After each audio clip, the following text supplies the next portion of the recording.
Hello there, everybody. Are you in your author era? Oh my goodness, I know I is. Welcome on back. I'm partaking in a challenge made by one of my friends. Check out writer Sam Wicker, description box below, and guess what? We're talking about all the things I know about as a writer. You saw this one coming. Ancient Egypt. Let's do it.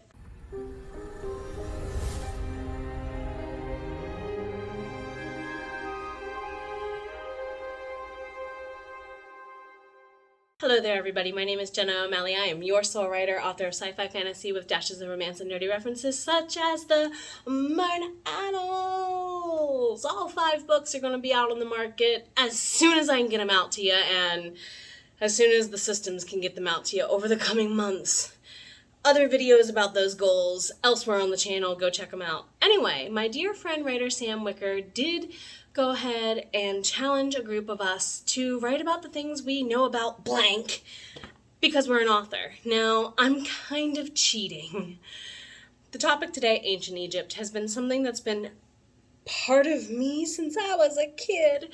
My dad and I used to do, I think it was Discovery Channel or History Channel, one of the two, would do Egypt Week, Ancient Egypt. So we would just watch all the documentaries nonstop. Like, that was something my dad and I often talked about. Because I live in the DC area, I've been to the museums around here quite a few times that have the displays, inaccurate or not.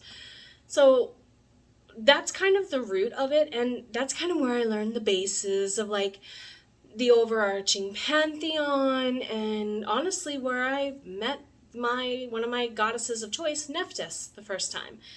I have always loved the tale of her and her brothers and her sister. She's kind of the wallflower, quietest kid out of Osiris, Isis, and Seth.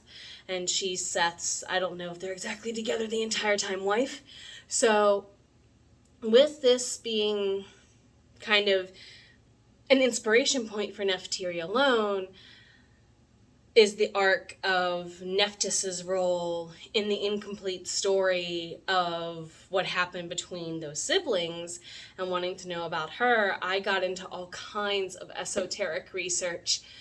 I started off with more documentaries, to be fair, kind of to get like names and dates, and I was looking through Timeline documentary here on YouTube and a couple of others, and I came across the gem of like what would lead me to catalyze who Nefertiti is as a person, not just she's a daughter of a goddess trope and kind of stereotype.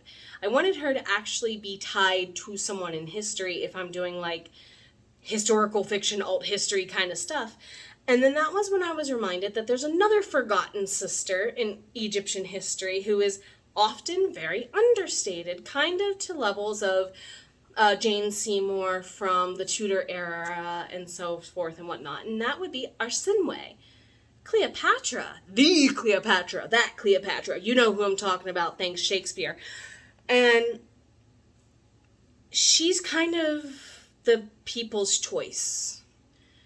She's kind of, according to what research I've shown from, archaeologists in Egyptology, that they literally reconstructed her face, and I used that documentary about going through Arsinoe's life and figuring out who this lost Egyptian mummy inside of Ephesus, which is in Turkey.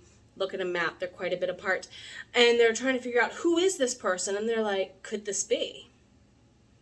Could this be the sister that Cleopatra went, see ya, to get her out of the way? Possibly. And when they started connecting it with historical accounts from supposed historians of the time, political propaganda is what it is, Greece and Rome. Anywho, you start seeing where very well this could be that princess that basically was gotten rid of so that Cleopatra could ruin Egypt. And I'm like, oh, What if this is why magic even exists in the world, and humans, aka Martin Anthony's army, are just mad they got kicked out of the invitation to enjoy magic? Then I started looking into more even so of Egyptian mythology, religion, and a lot of the people in that documentary, I'll probably link it below, that were mentioned, who are experts in the field. Why else would they put them on that show, in my opinion? I started looking up their research and their books, and it kind of branched out from there into a spiral. So, in my opinion, you will spend hours researching solely because you paid attention to a documentary. I, as a K-12 high school English teacher, would actually insist my students would find one video documentary or podcast on nonfiction research so they could get used to using media that actually follows by research standards academically, that's peer reviewed, that's blah blah blah. Yes, it can still be wrong and be peer reviewed, but at least I consider that more credible than Joe Schmo. So a lot of what I know about ancient Egypt I've kind of absorbed over time through documentaries. And I've literally seen where those documentaries have corrected themselves, too, is why I like them. There's been a ton of new discoveries about new, unheard of parts of ancient Egyptian history as of late. And I've been really delving into those from a medicinal standpoint. What was it like to treat infertility back then? That's getting put into some of the magic that Rochelle and Maria and a few other characters like Arya do use. Not only am I just using that, I'm coupling it with something you never would have thought to possibly couple it with before. In the next one, everybody, we're going to learn about everything I learned about tabletop RPGs because I started being an author and writer. See you around.